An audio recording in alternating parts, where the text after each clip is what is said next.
Alors bonjour à toutes. Alors le cours en fait il est porté sur la paracha ici à la fin de Shemot, lorsque Akadosh Baruch Hu demande à Moshe Rabbeinu d'aller participer au sauvetage du cas Israël.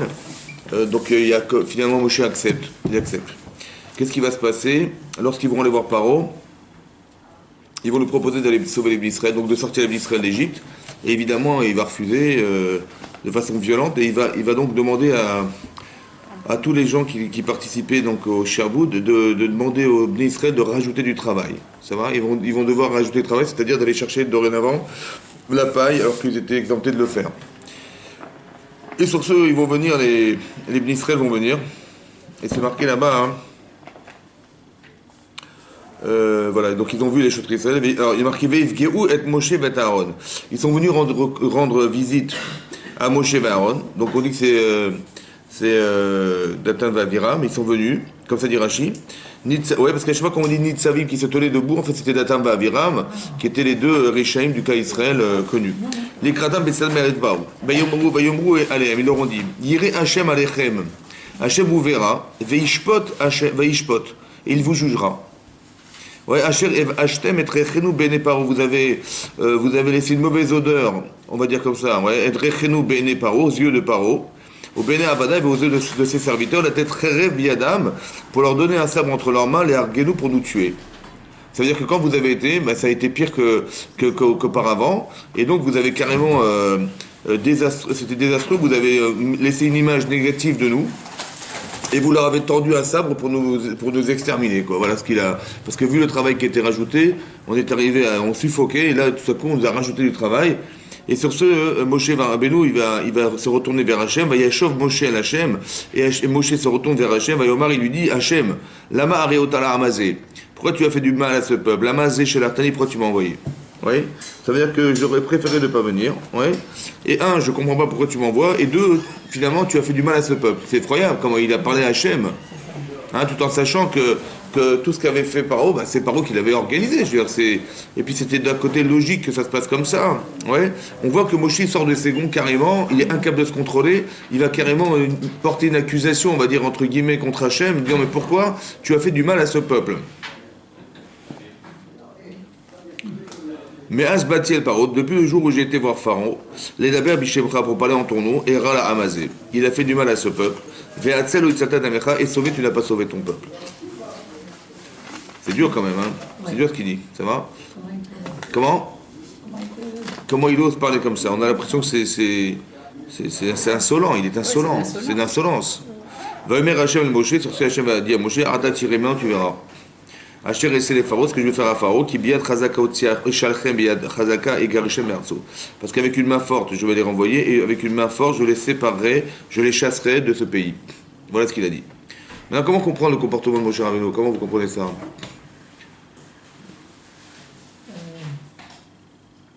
Hein?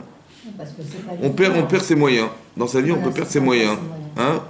De voir la souffrance des Bnei Israël, tellement fort, ouais, c'est tellement fort que on n'a pas les vrais mots. Les mots sont pas justes en fait. Comment il a osé dire que tu as fait de mal à ce peuple. Et on a l'impression qu'il contrôle plus rien. C'est effroyable quand même. Hein. La Marie Otalamade. Parce que c'est marqué dans le Midrash Rabbah que Hachem il avait condamné Moshe Rabbeinu. Mais comme il a, parce que bon, Hachem, il est choker klayot, c'est-à-dire il voit exactement l'intention profonde des gens, et il a vu qu'en fait, ce qu'avait fait Moshe, c'était par amour pour l'Israël, pour lui, c'était insupportable. Donc il y a un état d'être, en fait, on voit il y a des moments où on ne se contrôle plus, quoi. Je veux dire, il y a des situations de vie où l'on voit, par exemple, où on n'est plus capable de contrôler, et on peut avoir un discours qui est complètement incohérent, ouais, alors que c'est pas du tout l'intention de Moshe Rabbeinu, Hachem, c'était pas du tout de remettre en cause Hachem. Mais il est tellement bouleversé par ce qui se passe, il a tellement l'impression qu'il a été mis en échec parce qu'on lui a demandé d'aller demander à Paro de sauver Israël. Lui, il a refusé, je pense parce qu'il se sentait dans l'incapacité à pouvoir le faire. Aller demander à Paro, quelqu'un qui est un roi d'Égypte, qui a du pouvoir et qui est têtu comme une mule et qui a des intérêts très très profonds, ouais, d'essayer de le convaincre d'aller sauver sortir d'Israël d'Égypte. C'est quasiment impossible. Et donc il ne se sent pas le devoir de le faire, ou bien il se dit... La Yeshua ne viendra jamais par moi, elle viendra par Hachem. Donc il fait tout en sorte de jamais être le vecteur de ça. Il dit non, c'est Hachem qui va les sauver, c'est lui qui va les sortir d'Égypte. Et moi, j'ai pas besoin d'intervenir Et quelque part, là, il est mis en échec parce qu'il se rend compte que ce qu'il a fait était pire que ce qu'il aurait, que ce qu'il aurait pu avoir, il peut y avoir sans son intervention. D'accord? Ça veut dire que, et là, c'est difficile à vivre. Vous comprenez que quand on nous promet des choses dans la vie et qu'au final, c'est pire que ce qu'on avait prévu au départ. Et là, donc, il y a un paradoxe qui va se créer chez nous et qui va faire qu'on peut perdre tous ses moyens. Comment? C'est contre lui-même. Alors, ça peut se traduire de deux manières, mais la façon dont il l'exprime, il est en train de dire à Hachem, Lama Are Otala Amazé. Pourquoi tu as fait du mal à ce peuple? Ça veut dire que, soit ça veut dire, bon, c'est dur à dire qu'il ait dit à Hachem une chose pareille, soit le Rachem il explique, pourquoi tu l'as laissé faire? Vous avez compris? Si déjà, ils doivent sortir d'Égypte, alors pas de cette manière, ouais, ça veut dire que, en fait, la question qui est posée, c'est, les choses sont inversées, ça veut dire que les gens qui sont censés être les tzadikim, c'est eux qui souffrent, et ceux qui sont les Réchaïm, c'est eux qui réussissent. Vous comprenez? Les choses s'inversent. Ça veut dire qu'ils ne comprennent pas ce qui se passe. C'est incroyable. C'est ça qui arrive. C'est qu'on a l'impression que ceux qui doivent être les tzadikim, c'est les Israël qui sont assujettis depuis des dizaines d'années, des centaines d'années. Et ceux qui les oppressent, eux, ils sont masliars. Ça veut dire qu'ils réussissent, ils n'ont aucun problème. Et ça paraît complètement incohérent aux yeux où est la justice? Ça veut dire... Et quand on est émette, c'est très très difficile de contrôler cette vérité. Ça veut dire que quand on est sincèrement émette, hein, quelqu'un qui est Moshe Rabbeinu, et quand on donne sa vie pour les autres, il a mis son cœur, il a mis ses yeux, il est en souffrance pour eux, il a très envie de savoir qu'est-ce qui se passe, pourquoi ces gens souffrent et qu'est-ce qui fait qu'ils n'ont toujours pas été libérés. Il a une telle souffrance intérieure qu'il y a des fois c'est plus fort que nous. Ça nous dépasse, mais par honnêteté. Et ça, il faut le comprendre. Ça se traduit, en fait. Il faut que ça se comprenne, ça se traduise. En couple aussi, c'est pareil. Vous avez compris, quand on aime quelqu'un, on risque de tomber dans ces paramètres-là. Ça veut dire que lorsque les choses se contredisent, lorsque les choses, elles nous semblent injustes, oui, on peut véritablement ressortir de ses gonds et pouvoir exprimer des choses d'une violence incroyable, alors que au fond, on dit des incohérences, on peut dire des incohérences, comme ici, Moshe Rabbeinu va dire à Hachem, Lama Reotalamazé, Lama Shelartani. C'est-à-dire que tu n'as pas réfléchi, tu ne savais pas qu'il allait se passer. Il avait prévenu Hachem qu'il refuserait. Il avait prévenu, mais pas à ce niveau-là. Il ne s'attendait pas à ce qu'il y ait une chose pareille. Et donc on est surpris, on est dépassé par les événements et on est incapable de réfléchir. Ça veut dire d'avoir ce recul. C'est très difficile de se dire que finalement c'était les Tova. Oui, c'était pour le bien du clan Israël. En fait, c'était pour le bien ou pas? Là, on leur a rajouté du travail. Hein, on leur a rajouté du travail. Et en quoi c'était un bien de fait de rajouter encore du travail au Bnei Israël? En quoi c'était bien pour eux? C'est ça qui est. Et les gens sont comment? Ils vont encore plus pleurer vers Hachem. Déjà comme ça, c'était énorme déjà. Mikot Serou Achovodakasha, ils avaient le souffle court. C'est-à-dire tellement ils étaient. C'était tellement débordant. C'est comme vous avez couru 200 mètres à fond, hein, et après je vais vous dire comment ça va, et vous n'avez plus de souffle, vous n'avez même plus à parler tellement c'est difficile. Par les côtes serroirs, ils avaient le souffle court, c'est-à-dire qu'ils étaient tellement engagés dans leur travail qu'ils n'arrivaient même plus à respirer. Donc d'avoir rajouté du travail, c'est effroyable, vous comprenez? C'est ça qu'il faut comprendre. Pourquoi elle a fait une chose pareille, Hachem? Et elle dit maintenant tu vas voir. C'est pour raccourcir, non, le temps de la... Ouais, c'est possible. Bon, c'est possible. Mais qu'est-ce qui vaut mieux, en fait? Est-ce qu'Hachem, il avait dit quoi? Il avait dit 400 ans. Bon, il avait dit 400 ans Abraham, ça veut dire que ça devait commencer à partir d'Israël, et ça devait durer 400 ans, à partir de la naissance d'Israël. Mais non, il a tellement assujetti et fait souffrir les d'Israël Paro, que le temps a été raccourci à 210. C'est-à-dire, vous avez compris? C'est-à-dire qu'il a carrément doublé la souffrance. Donc quand Hachem, il rajoute, en fait, il permet, on va dire, entre guillemets, à Paro de rajouter de la souffrance, pour Moshe, c'est insupportable. Ça veut dire que ça le met en échec, et d'un côté, c'est pas du tout à ce qu'il s'attendait. Au moins qu'il y ait autant, même s'il y avait autant d'intensité, mais pas qu'on rajoute encore de la souffrance. Ça veut dire qu'il a activé la Géoula, alors? Comment? En rajoutant, ça veut dire qu'il a activé... On va comprendre, qu'est-ce que ça veut dire? Ouais, c'est ça qu'il faut comprendre. Ok. Maintenant, j'ai vu une explication, le Beth Halevi, il explique, un Rav, il explique, le Beth Halevi, il explique, comme ça, il y a deux façons, en fait, de libérer les Israël. Et c'est ça qu'il faut comprendre. Il y a des mécanismes, en fait, chez Hachem. Soit, on mérite de sortir. Imaginez-vous, quelqu'un, il a attrapé le roi. Voilà, il a attrapé le roi, il l'a saisi très fortement, et il voulait lui faire du mal. On lui dit, mais tu sais qui est-ce que tu as entre les mains? Il dit, non. Il dit, c'est le roi. Je dis, excusez-moi, il va lâcher le roi tout seul. D'accord? Donc si on a du mérite, les gens qui veulent nous faire du mal, ils vont automatiquement nous laisser tranquilles. Et si on n'a pas de mérite, alors on est obligé de frapper la personne qui nous tient pour nous libérer. Alors qu'est-ce que ça veut dire? Comment ça marche? Dis comme ça. En fait, Paro c'est un rachat. Les Israël, a priori, n'ont pas de sroute de sortir. Oui, parce que c'est un rachat. Donc comment ça va se passer? Hachem, il est obligé de provoquer la faute chez Paro. Parce que quand il envoie Moshe Rabbeinu, évidemment, que Paro va refuser. Mais il y a une manière de refuser. Il y a ou une manière d'accepter, ou une manière de refuser. Mais il y a une manière de refuser. Mais qu'est-ce qu'il a fait? Au lieu de dire non, mais ils resteront chez moi, je les garderai. Non, il a rajouté du travail. C'est-à-dire qu'il a exprimé sa riche route. Il a exprimé son côté, côté inhumain, méchant, comme ça, il a montré. Donc il a fait une avéra. À partir du moment où il a fait une avéra, Hachem le juge. Et parce qu'il l'a jugé, alors il a pu libérer de cette manière les pays Israël. Vous comprenez? Il dit Hachem, il a été obligé de faire comme ça, parce que Hachem est émet. Si on ne mérite pas de sortir et qu'on mérite d'être assujetti par les Égyptiens, on sera assujetti jusqu'à ce qu'on mérite de pouvoir sortir d'Égypte. Or, on n'a pas le srout de sortir. Qu'est-ce que fait Hachem pour provoquer, puisqu'il n'y a pas de srout? Il est obligé de provoquer la richoute de la personne qui nous détient. Et cette faute étant exprimée, alors elle va être jugée, et jugée, il va nous libérer. Donc il ne nous libère pas parce qu'on a du mérite. Il nous libère parce qu'il provoque. Il démontre à Paro qu'il est rachat, et cette démonstration lui permet d'être jugé par Hachem, et ce jugement-là va faire que c'est de cette manière il va frapper sur Paro pour pouvoir permettre aux Israël de sortir de l'Égypte. Vous comprenez quoi? Comme c'est qu'il nous libérait des chaînes de celui qui nous avait enchaînés, et c'est de cette manière, uniquement de cette manière, qu'il peut Hachem. Donc il dit maintenant tu vas voir. D'un côté, pour celui qui est de l'extérieur, il voit ça, il dit mais je comprends pas ce qui se passe, c'est pire qu'avant. Mais d'un côté, Hachem n'avait pas le choix ou d'autre choix que de provoquer Paro pour pouvoir permettre aux Israël de se libérer de Paro. Vous comprenez? Maintenant tu verras que. Ouais, moi, je pensais que ça allait aller vite, en fait. Je pensais que ça allait aller vite. Et donc, quand j'irai voir Paro, le temps que j'aille voir Paro, que tu l'aurais convaincu, ouais, parce que tu lui aurais fait peur, et ça aurait été rapide. En fait, on se rend compte que c'est pas tout à fait comme on avait pensé. Ça veut dire qu'on doit avoir dans sa tête, c'est l'esprit que, en fait, le mal n'existe pas. La seule manière, on a l'impression que Paro fait du mal au clan Israël, oui, et donc quand on rajoute du travail, c'est une injustice. En fait, on se rend compte que tout ça, c'est de la provocation pour pouvoir nous permettre à nous de nous libérer si on n'a pas, nous, le mérite de pouvoir se sortir d'une situation difficile. Vous avez compris comment ça marche? C'est ça que fait Hachem. Ah, t'as tiré, maintenant tu verras. Maintenant tu verras que ce que j'ai fait avait un sens. C'est-à-dire de remettre en cause Hachem, c'est compliqué. On ne peut pas dire, imaginez, Chav Shalom, que Moshe, il a remis en cause Akadosh Baruch Hu, vous avez compris? Seulement, il y a une façon de dire qui est révélatrice d'un amour tellement fort et tellement puissant qu'on en perd les mots. Et ça, il faut faire attention à ça. Que si par exemple, il peut y avoir une dispute dans un couple, ouais, mais les mots exprimés n'ont rien à voir avec le sentiment. Vous avez compris? Ça veut dire que... Comment? Mais c'est ce qui se passe. Mais non, je tire la leçon d'ici. Vous comprenez? En vérité, évidemment que jamais Chazvé Shalom, Moshe Rabbeinu, il a remis en cause Hachem.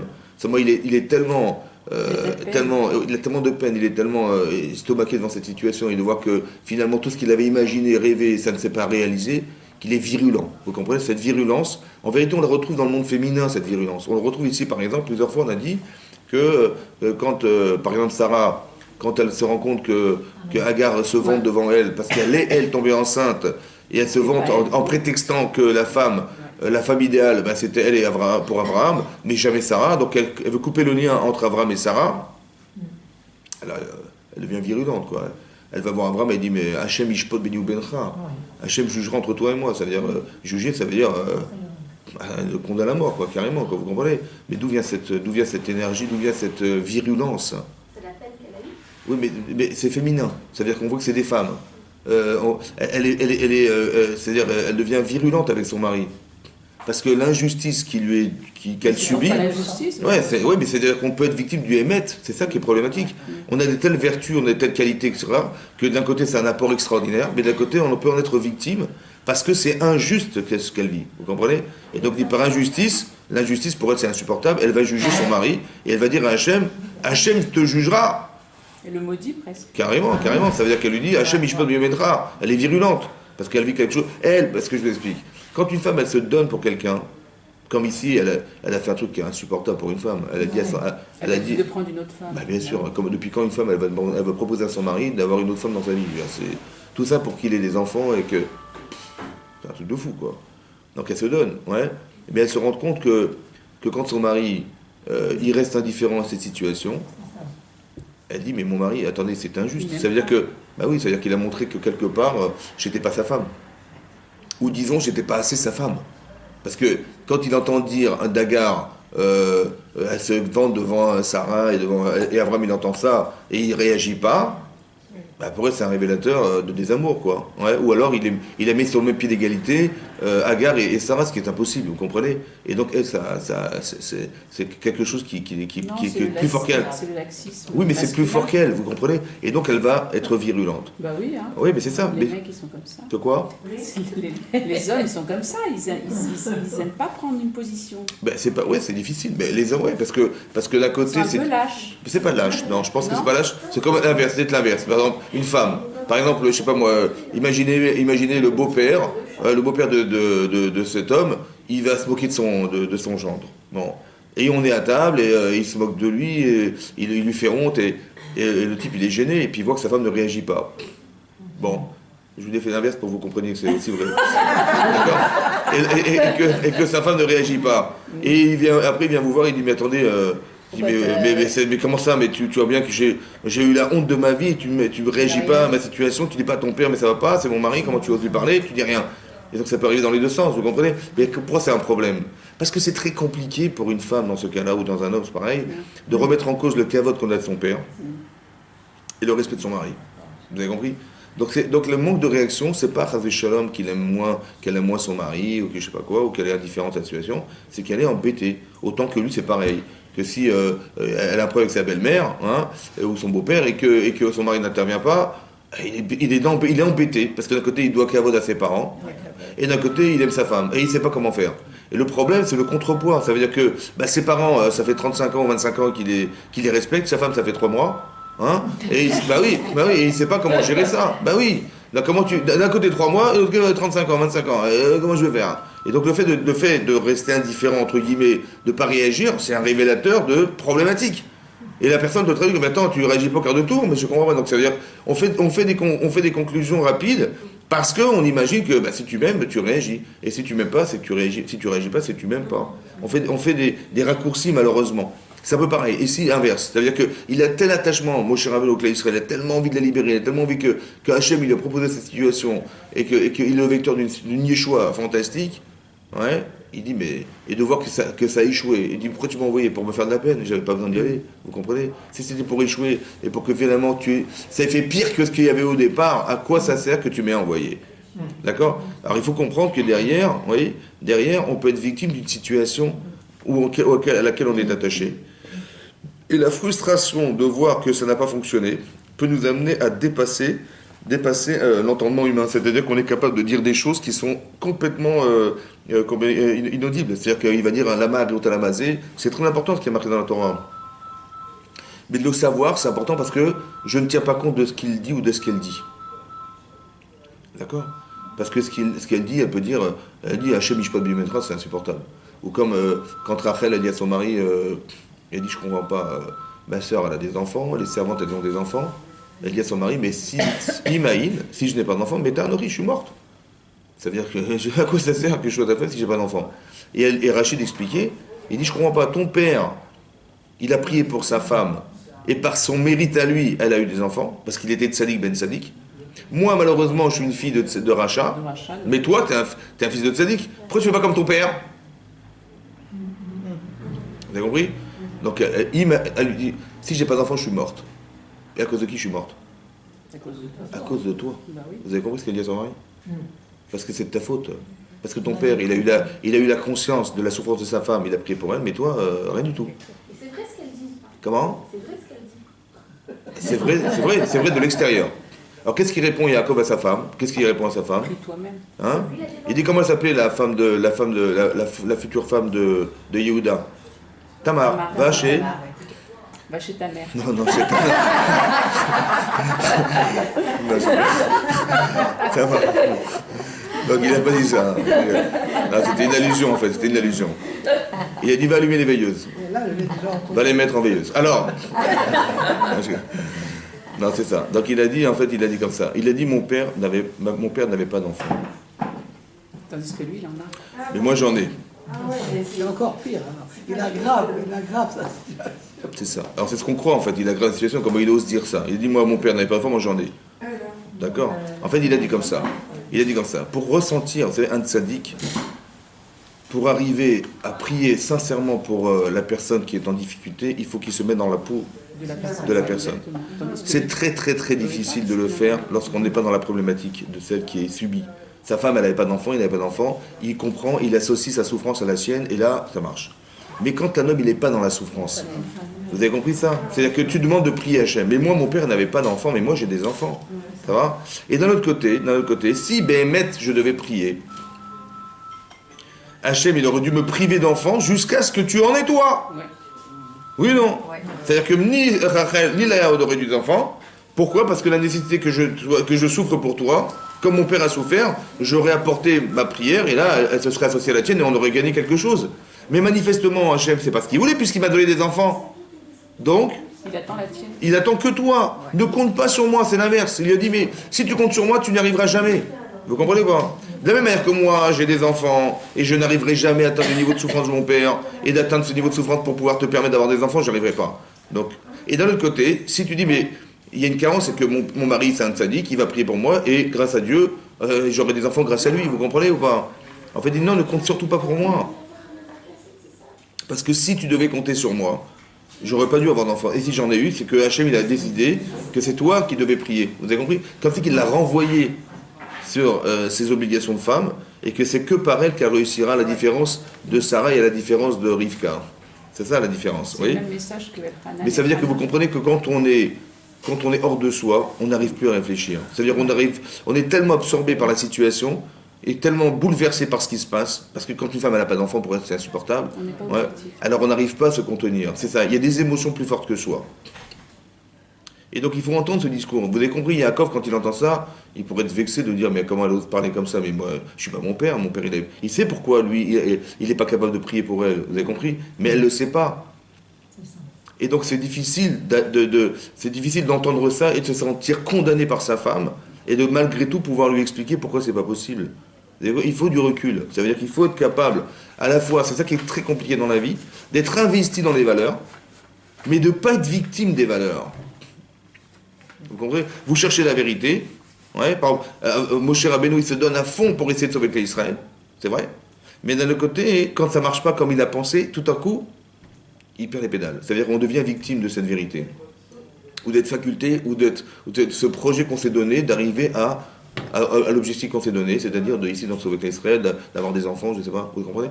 Et donc, on peut tomber dans une forme de déprime parce qu'on s'est mis des objectifs qui en fait ne dépendent pas de nous. Vous comprenez ce que je veux dire? Et là, on risque d'être accusateur. Et là, on risque de remettre en cause les personnes qui nous accompagnent au détriment de ce qui aurait pu se passer parce qu'on ne s'est pas donné le droit de réfléchir. Vous avez compris? Parce que là, il s'adresse à Hachem directement, c'est quand même incroyable. Vous comprenez? Il s'adresse à Hachem.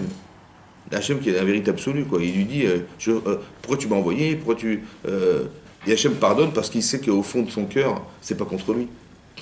Vous comprenez? Il est pas rachat, comme il s'appelle, Moshe Rabbeinu. Il est tellement fortement investi dans sa mission qu'il est incapable de pouvoir se rendre compte de la difficulté que vivent les Israël et pour lui c'est insupportable. Il n'est pas capable de juger ou de comprendre parce que c'est contraire au principe de quand tu fais des misotes, Hachem il te suit. Il va pas faire pire. Là on voit qu'il y a eu un dommage énorme qui a été provoqué par le fait que Moshe était intervenu dans cette situation. Et là pour lui c'était pas possible. Vous comprenez? Et ça c'est compliqué. Vous voyez que lorsque les émotions elles se contredisent, tout à coup on peut perdre les moyens. C'est ça qu'il faut savoir. Et c'est un chef alors? Comment? Il n'a pas agi comme un chef alors? Que comme un chef. Non, lui, Moshe, il n'a pas réagi comme un chef. C'est-à-dire? Il a été trop sensible. Mais c'est normal quand on s'investit dans quelque chose, on est porté par ses sentiments. C'est logique. Il a été impulsif.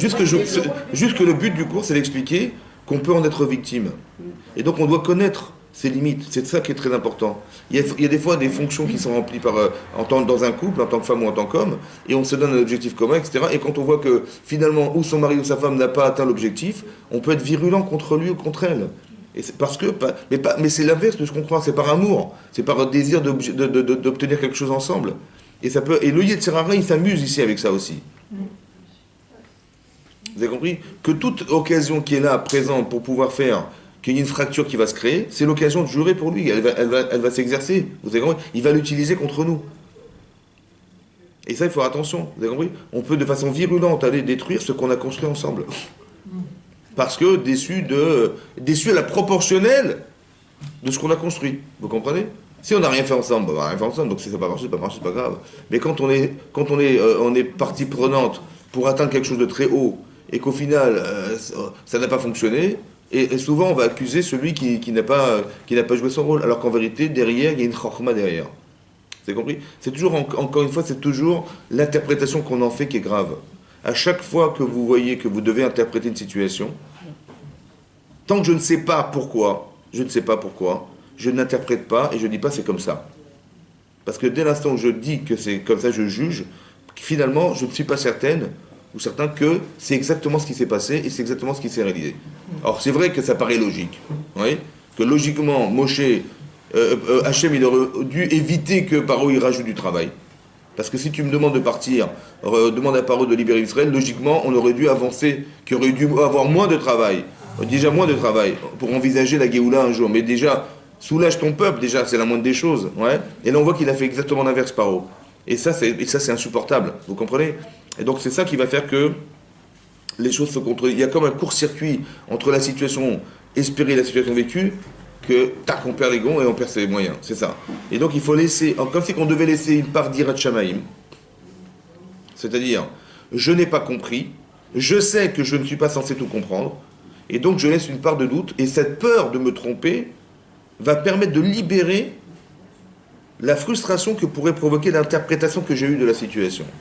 Mais parce que Moshe croyait que ça venait de lui, c'était lui. En fait, Non. Il a dit, pourquoi tu m'as envoyé? Moi, j'ai été voir Paro, j'ai fait ce que tu m'as demandé. Et qu'est-ce que ça a entraîné? Ça a engendré pire. Qu'il a dit, ah bon, vous êtes libre, vous avez le temps de réfléchir, je vais vous rajouter du travail pour que vous n'ayez pas le temps de penser. Vous avez compris ce qu'il a pensé? Mais ça, c'était pas prévu, ça. Moi, je pensais qu'on allait libérer l'Église rapidement. Il dit, non, ça peut pas être rapide, répond Hachem. Parce que ils n'ont pas le srout de sortir vite. Vous comprenez? Donc ça va se passer autrement. Je vais devoir provoquer la faute chez Paro. Et la faute étant faite, maintenant je vais le juger, et le juger, je vais libérer. Mais je ne peux pas faire autrement. Vous avez compris? C'est ça que dit Hachem. Vous avez compris? Donc ça ne va pas se passer rapidement. Ça se passe rapidement si on a du mérite. Si on est un roi et quelqu'un nous a pris, on dira c'est le roi, il dira excusez-moi, instantanément il va lâcher les mains. Ça va, il va lâcher prise. Mais quand on n'a pas ce route là, malheureusement, on est obligé de passer par une justice. Et la justice divine, vous avez compris, c'est Hachem qui va juger, et qui va condamner, et qui va devoir libérer. Mais ça prendra le temps que ça prendra, mais on n'a pas le choix. Vous comprenez? C'est ça que dit Hachem. Ata, tirez, maintenant tu verras ce que je vais faire. C'est ça, ça veut dire que dès l'instant où dès l'instant où ce qu'on va construire dans sa vie, ce sont des choses fondamentales, il faut faire attention, parce que c'est des choses qui risquent d'être déstabilisantes. Vous comprenez? Une vie de couple, les enfants, la parnassa, toutes ces choses-là, c'est des choses qui risquent d'être déstabilisantes parce qu'elles sont vitales. Et d'avoir des enfants, etc., c'est des choses essentielles, vitales. Et dès l'instant où on rentre dans tout ce qui est essentiel, il y a du Yetzirah. Obligé. Ça va? C'est obligé. Parce que c'est quelque chose qu'on doit atteindre. Pourquoi ça doit passer par le Yetzirah?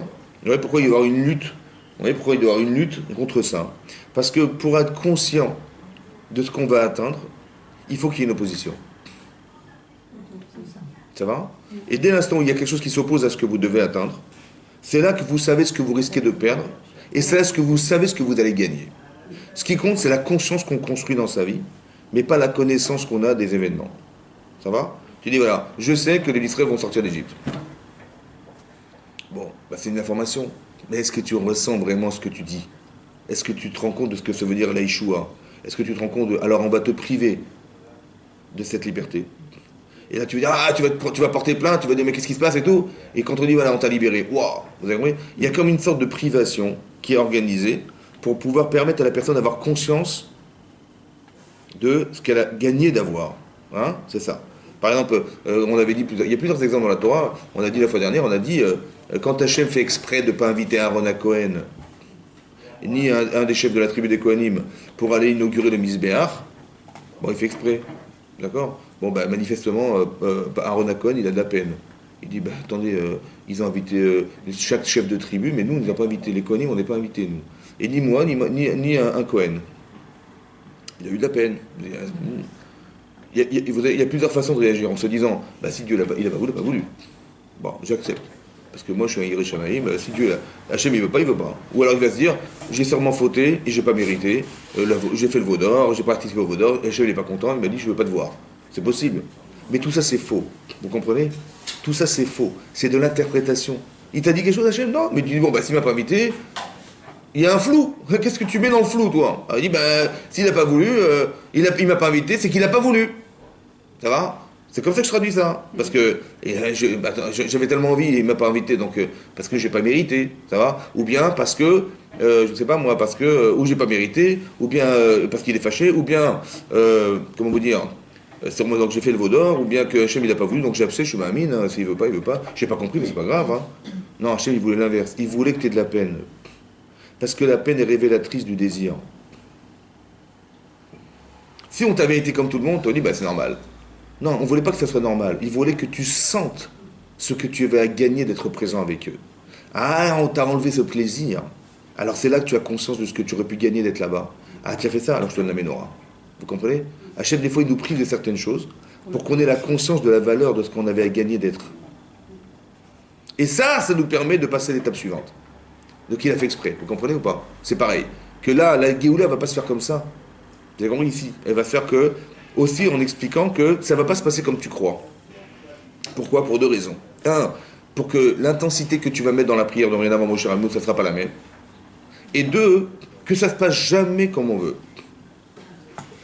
Pourquoi? Parce qu'on va croire qu'on est le bon Dieu. Bah oui. Bah, c'est ça qui va se passer. Bah, si ça a marché, c'était logique, c'était moi. Ça va? Non, non, non. Et vous allez voir que dans toute l'histoire du clan Israël, ça ne s'est jamais passé comme on a voulu. Vous avez vu quoi? Abraham, il pensait que ça allait passer, non, ta femme elle est stérile, Yitzhak pareil, etc. Abraham, Yitzhak, Yaakov pareil, que des histoires où il croyait que. Il dit, va Yeshev, Yaakov, et Shalva, il a gagné contre son frère, il dit, voilà, je suis tranquille. Voilà, allez, Dina, Yosef, voilà, catastrophe. On n'est jamais tranquille. Pourquoi? Pourquoi? Parce que les choses qu'on a. Parce que nous, on pense qu'on a réussi. Mais c'est pas prendre de facile. C'est parce que les choses ne sont pas solutionnées. Mais moi, je sais pas. Moi, je croyais qu'en ayant gagné contre Essa, voilà, il est venu, on s'est réconcilié. Moi, ça y est, c'était ma problématique. Et je l'ai résolutionné, la mienne. J'ai compris, mais c'est tes enfants, tu n'as pas solutionné tes enfants. Vous avez compris? Et tout à coup, tac, ça va basculer sur les enfants. Il y a Dina qui a un problème, après Yosef il a un problème, et il va souffrir de tous ces manques, en fait. Mais tous ces manques vont le construire aussi personnellement, parce qu'il est aussi en manque, Yaakov Avinu. On manque inconscient de Kiboud Avem, on manque inconscient que sa mère était Yatsanit, la mère de Dina, et elle aussi, elle sort, et sa fille va sortir, donc il y a des problèmes qui vont devoir se solutionner, vous comprenez? Les choses ne sont pas finies. Tu es un père, donc tu es responsable, tu dois éduquer tes enfants, tu dois les suivre, tu dois les accompagner. C'est pas terminé, vous comprenez? Donc c'est jamais exactement comme on croit. Nous on pensait, je sais pas moi, Lot, il permet à ses bergers d'aller paître ses troupeaux dans les champs des voisins. Il dit, mais de toute façon, c'est logique, attendez. Avraham Avinu, il n'a pas d'enfant, sa femme est stérile. Combien d'années elle n'aura jamais d'enfant, sa femme? Or, un jour Hachem a promis à Avraham qu'il aurait une descendance. Il n'en a pas, mais qui vont vivre en Israël. Bon, il n'a pas de descendance, ça, j'y peux rien, mais je suis l'héritier d'Avraham, je suis son neveu, donc la terre m'appartient. Elle m'appartiendra, donc elle m'appartient. Allez-y, vous pouvez y aller. Vous avez compris? Le problème, c'est ça, on veut rapporter un futur présent en pensant que c'est présent. Mais ça va prendre 500 ans avant que ça arrive, j'ai compris. Et lui, quand c'est déjà là, il dit allez-y, vous pouvez y aller. C'est un voleur, vous comprenez? Quelque part, il y a un problème parce qu'on projette et on est sûr que le futur est déjà présent. À l'inverse, vous comprenez? Et si je lui disais non, ça va prendre 500 ans, je te croirais jamais. C'est-à-dire, ou alors tu m'as déçu. Mais comment on ne veut pas être déçu? Alors on se permet de faire des choses en pensant que c'est déjà présent. Vous avez compris? Ça veut dire que c'est des mécanismes en fait d'interprétation. Quand tu ne sais pas, qu'est-ce que tu fais? Tu dis je ne sais pas. Oui? Des fois, il y a des situations qu'il faut accepter. Des fois, il y a des situations qu'il faut refuser dans sa vie. Vous avez compris? Je refuse de croire que Hachem il m'a puni ou il m'a... Non, il a voulu créer quelque chose chez moi. Voilà. C'est ce désir. Et c'est ce désir étant, j'ai la conscience de ce que j'aurais pu obtenir. Et là, Hachem, il peut me dire, ok, on passe à l'étape suivante, Razak, je te vais te donner la mémoire. Mais c'est-à-dire que c'est des choses qui sont pensées. Autant que, si tu penses que tu vas réussir tes projets parce qu'ils ont été réfléchis, pensés, que ça va se réaliser comme tu penses, au final, j'existe plus, quoi. Donc il faut qu'on arrive à créer ce lien. Tout l'intérêt qu'Hachem il a de procurer du bien au clan Israël ou bien à chacun d'entre nous, c'est de créer un lien entre nous, c'est de créer le lien. Or si ça se passe comme tu penses, alors tu peux te passer de lui. Mais on veut pas que tu te passes de lui. Ben non. Donc ça se passera. Le but à atteindre, tu l'atteindras. Finalement, Yaakov Avinu, il pensait qu'il avait perdu son fils Yosef, il voit qu'il va perdre Shimon, il voit que Dina, il la perd aussi, etc. C'est fini. Il pensait qu'il avait perdu l'Olam Haba parce que le Olam Haba de Yaakov, il dépend essentiellement de la réussite de ses enfants. C'est ce qu'on lui a dit. Si tu as 12 Vatim, eh ben c'est bon, ça y est, tu as réussi ta vie, tu pars au Gan Eden. Il voit que Yosef a disparu. Pour lui, c'était terminé. Vous comprenez, la déchéance morale de Yaakov Avinu, elle vient du fait qu'il a perdu l'Olam Haba, c'est terminé. Donc il pleure son fils, il pleure pas seulement son fils, il pleure sa vie, quoi. Et là, il se rend compte finalement que non seulement il récupère Yosef, mais il a dit, Hachem il m'a permis de voir même tes enfants, mes petits-enfants. C'est-à-dire non seulement j'ai pas perdu mon enfant, mais j'ai pu voir même mes petits-enfants. Voilà. Vous avez compris que ça c'est le télétovar. Seulement il faut avoir la patience de voir, d'attendre que ça arrive. Et nous on est pressés, on est comme le citron. Et c'est ça le problème, c'est ça et c'est pareil ici, on est pressés. Voilà, on est comme ça, ouais. Il faut que ça arrive. Et c'est pas arrivé, voilà, il va se mettre en colère parce que c'est pas arrivé. On est pressés. Et le problème, c'est ça, c'est que l'empressement, on est tellement enthousiaste d'arriver au but et que ça va se passer comme on pense. Non, ça ne se passera pas forcément comme tu crois. Parce qu'il faut que ça soit divin. Ça va ? Que ça soit Hachem qui intervienne. Et donc, j'ai pas la prétention de croire que je vais réussir moi. Ça va ? Parce que, ça serait orgueilleux, ça serait audacieux. Et d'un côté, je préfère que ça soit lui. C'est-à-dire que je préfère que ça passe par lui et que j'ai au moins ce mérite de voir de ma vie, dans ma vie, que c'est Hachem qui intervient et pas. C'est pour ça que ce que va vivre Yaakov, ça va jamais se réaliser comme il a pensé. Pour ça que ce que Moshe va faire, ça va pas se réaliser exactement comme il a pensé. Ça va se réaliser, mais pas comme il a pensé. Pour laisser Hachem intervenir et permettre à Moshe, et permettre à Yaakov, et permettre au Havot de voir que c'était le Yad Hachem. C'était Hachem derrière. Et ça, c'est plus réconfortant de croire que c'est la main de l'homme. C'est plus réconfortant de croire que c'est le produit de mon travail. Parce que le produit de mon travail, c'est mon travail, ça veut dire que c'est moi. Mais mes actions, ils doivent pas s'arrêter à ce que je suis. Ils doivent dépasser ce que je suis. Ça veut dire quoi ? Ça veut dire que si on nous promet qu'en faisant une mitzvah, on arrive au Olam Haba, il faut que ça dépasse la limite de moi, puisque c'est infini ce que je vais devoir atteindre. Mais ce que j'atteins d'infini, c'est ce que je pense être infini. Vous comprenez ? Mais si je dis, mais non, mais attends, c'était réfléchi, le calcul était simple. J'ai fait ça, et ça devait arriver à ça, et le résultat, c'était ça. C'était. Donc tu as tout dans ta tête limité à ce que tu croyais. Ça va pas là-bas, ça. Vous avez compris ? Parce que tu crois que c'est toi. Non, il faut que tu comprennes que tes actes, ils vont dépasser toi. Ça va ? On a quelque chose qui est de l'ordre de l'infini en soi, qui est la neshama. Mais on a un corps. Les limites qu'on s'impose, c'est les limites de notre corps. Mais en fait, on est éternel, vous comprenez ? Il faut juste faire que ce que tu fasses, que ton corps va faire, va dans le sens de l'éternité. Ça veut dire que tu ne vas pas le faire pour toi, dans tes intérêts personnels, dans la limite de ce que tu es, dans la limite de tes volontés, dans la limite de tes désirs. Il faut que tu le fasses l'Eshem Shamaïm. Ça veut dire sans intérêt personnel. Et on voit que quand on fait sans intérêt, on n'enferme pas ses actes dans l'intérêt de soi, mais dans l'intérêt d'eux. Par exemple, Shabbat, il faut manger. C'est vrai ou pas ? Bon, après il ne faut pas se peser. Après Shabbat, c'est vrai. Vous m'évitez. Mais qu'est-ce que je disais ? Donc, il faut manger. Bon, on dit que Shabbat, c'est à l'image du monde futur. Shabbat, me'en olam haba. Parce que c'est vrai qu'au olam haba, on nous sert des plats, des repas. Comme c'est connu, il y a des gens, des serveurs qui viennent avec des trucs. Oui, madame, vous voulez. Bon, est-ce qu'on mange au olam haba ? Non. Donc. Mais il faut manger Shabbat. C'est très important de... La bouffe tanza, ça s'appelle.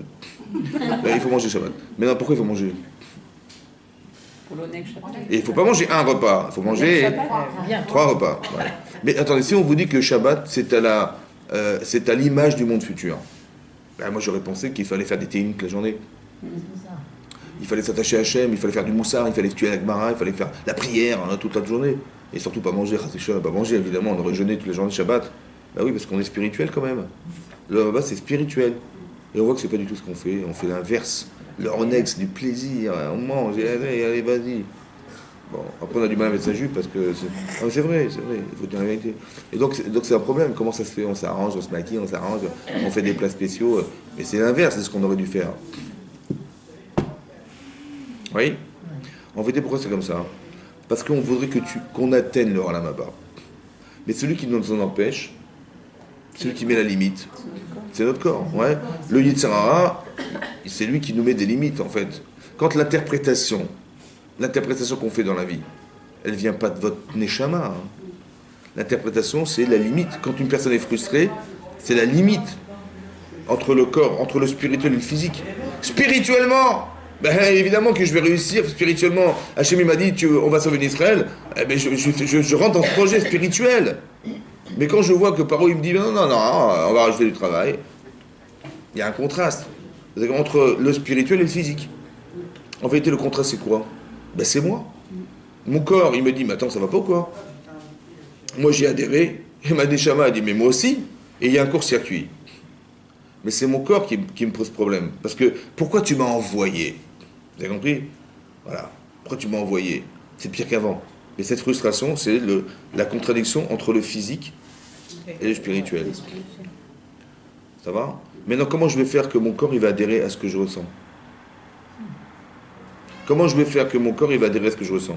Il faut comprendre que le discours que vous avez dans la tête n'a rien à voir avec le discours que votre corps ressent. Aucun rapport. Ça veut dire que vous êtes des philosophes dans votre cerveau, vous avez des réflexions très profondes, mais votre corps il ne comprend rien de ce que vous pensez. Parce que lui c'est un animal, il ne comprend rien, vous comprenez? Par contre, il sait que si c'est bon, c'est beau, et que c'est ça Shabbat, il dit ok, ben j'adhère, moi si c'est bon, il n'y a pas de problème, j'y vais. En fait, vous avez fait adhérer votre corps à quelque chose qui correspond spirituellement à ce que vous pensez, mais qui n'a rien à voir en vérité, parce que ce que vous pensez, évidemment que dans là-bas, il n'y a ni à manger, ni à boire, mais c'est ce discours corporel qui correspond à faire coïncider votre esprit avec votre corps. Mais si vous faites l'inverse, vous créez la contradiction. Si votre cerveau il vous dit, mais chazé shalom, le Shabbat, c'est l'olam haba, vous comprenez? Bon, mais ton corps il dit je veux bien, mais à quoi ça sert? Je veux dire, il ne va pas comprendre. Vous allez créer un manque. Il n'y a pas de plaisir. Donc il y a un manque qui va... C'est tov, c'est bien, mais c'est pas plaisant. C'est tov, mais bien. Donc votre corps il dit bon, ça va 5 minutes, j'ai plus envie, moi ça m'intéresse pas le Shabbat. Je dis mais j'ai pas envie de faire Shabbat. Ben oui, c'est normal, puisque ton corps, tu ne le nourris pas de l'intérêt qu'il a de pratiquer. Vous avez compris? Quand vous arrivez vendredi, bon, vous êtes fatigué de la semaine, évidemment. Oui, on est fatigué de vendredi. On arrive à la fin de sa semaine, on est fatigué, c'est Shabbat, on dit Baruch Hashem, on va fêter la création du monde. C'est vrai qu'on est fatigué, c'est vrai. Heureusement que Shabbat, non mais c'est vrai, heureusement qu'il y a Shabbat, on va fêter la création du monde. C'est ça qu'on pense, hein. On dit heureusement que c'est Shabbat, il y a le canapé, on va se reposer. C'est ça le problème. Mais vous avez compris que c'est complètement incohérent. Depuis quand tu sais bien pourquoi tu fais Shabbat, tu fais pas parce que tu veux te reposer. Shabbat, c'est on fête la création du monde. Mais c'est pas ça. Ben oui, c'est ce que je vous explique. Ça veut dire qu'on voit bien que la première approche, c'est pas une approche physique et spirituelle, c'est une approche corporelle. C'est-à-dire, on a bien travaillé la semaine, heureusement qu'il y a Shabbat, Baruch Hashem, il y a Shabbat, on peut se reposer Shabbat. On peut à moins s'arrêter. Mais c'est pas ça, on ne s'arrête pas pour se reposer, on s'arrête pour pouvoir penser à autre chose, fêter autre chose.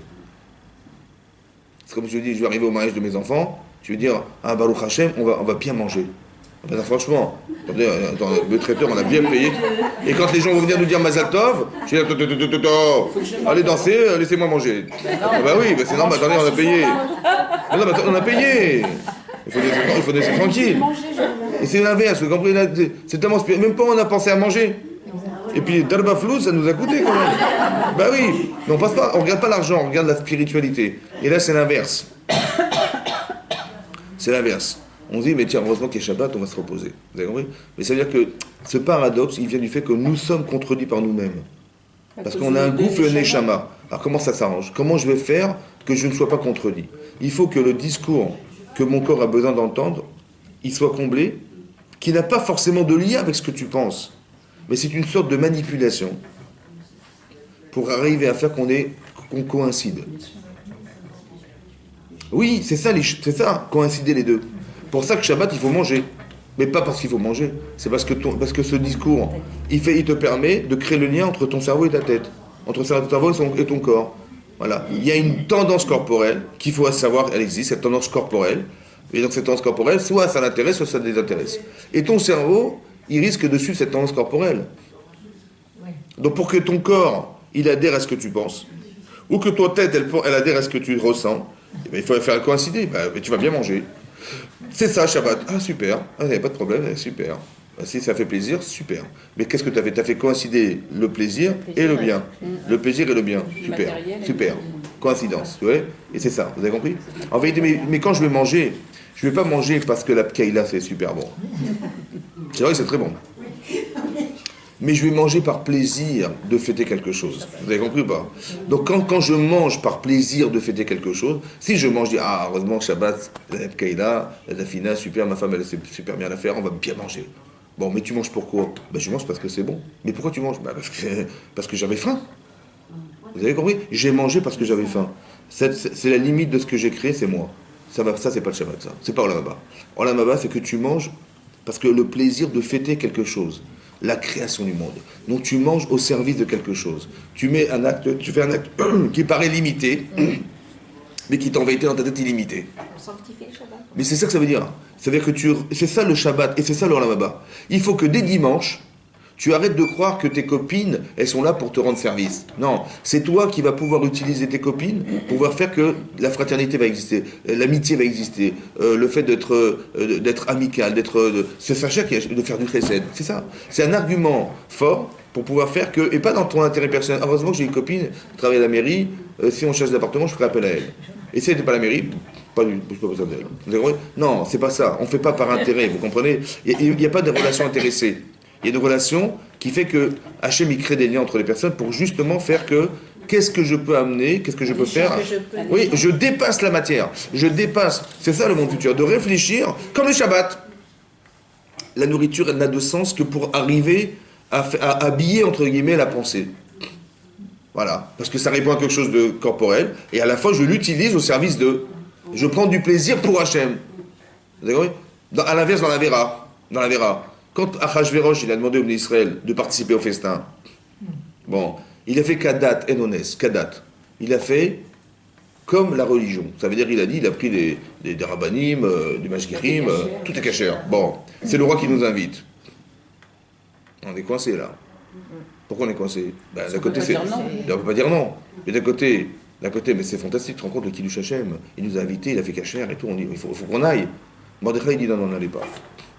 Bon, Mordechai, il est un petit peu vieux. Il n'est pas trop dans les inyanim. Il ne comprend rien, le pauvre.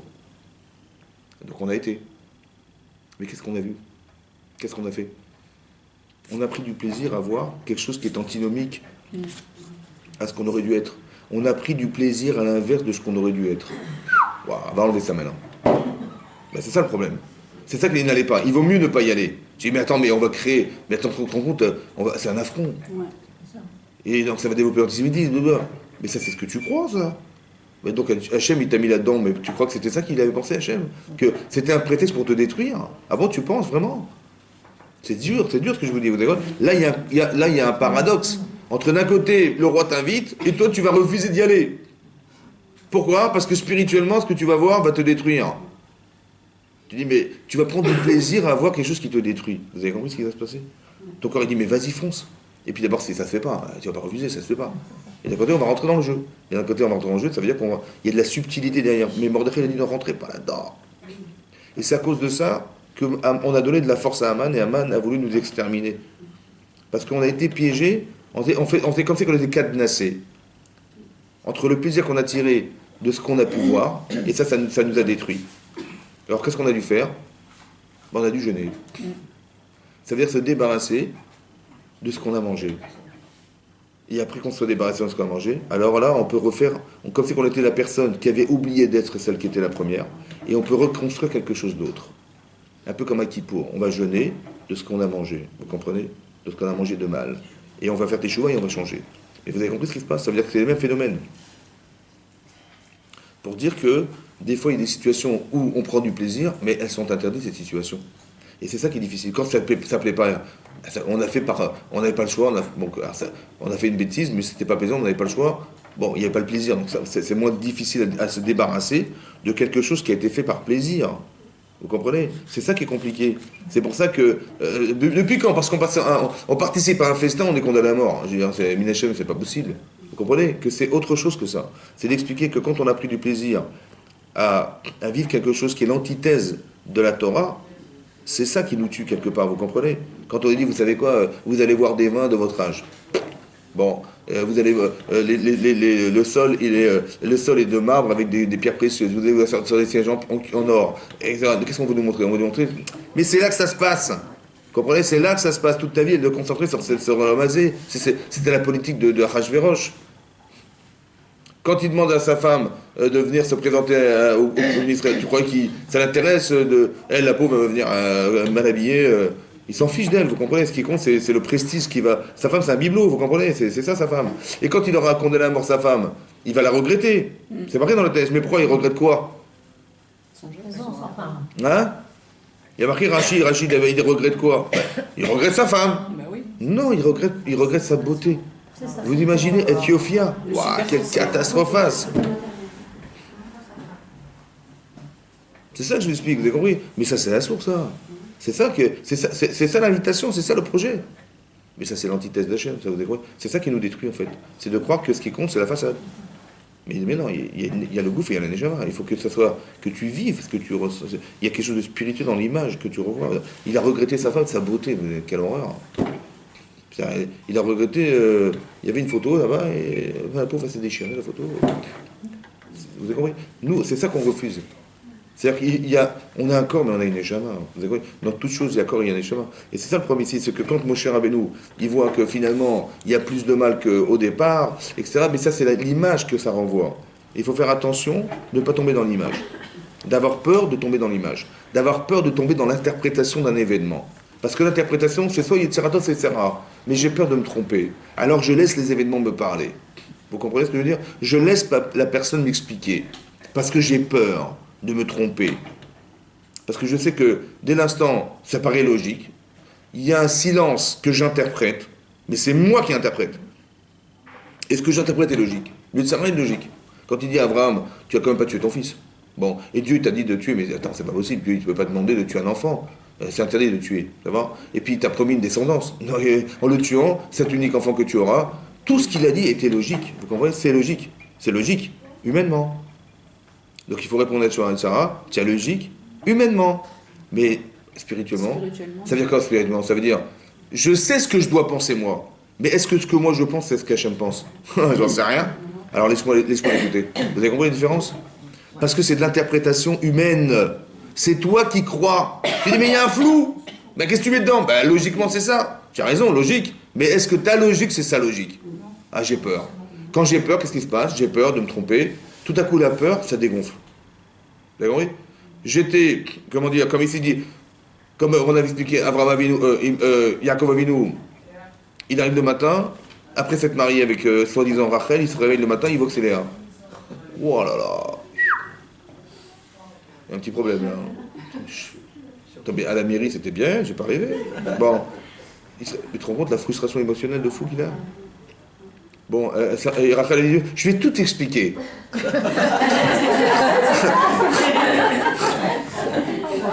Mais ma chérie, il n'y a plus rien à expliquer, c'est terminé. Mais vous avez compris le contraste de fou qu'il y a derrière? Comment il faut faire pour arriver à être capable de l'entendre? Ben, en vérité, je ne sais pas ce qu'elle a voulu faire. Bon, je connais Rachel, c'est pas le style à faire des trucs pareils. Mais je traduis comme une trahison. Bon, c'est logique. Elle aurait dû me consulter, elle aurait dû au moins me dire, attends, il y a un problème. Honnêtement, elle aurait dû faire ça. C'est malhonnête ce qu'elle a fait. C'est vrai, ça paraît malhonnête. Mais ce côté malhonnête, c'est l'interprétation que je fais sans savoir. Il faut avoir de la hirat shamaïm et se dire, je ne sais pas ce qu'elle a fait. Mais j'ai tellement peur de croire que ce que je vais croire, c'est l'Yetzirah qui me l'a fait croire, que je les laisse tomber.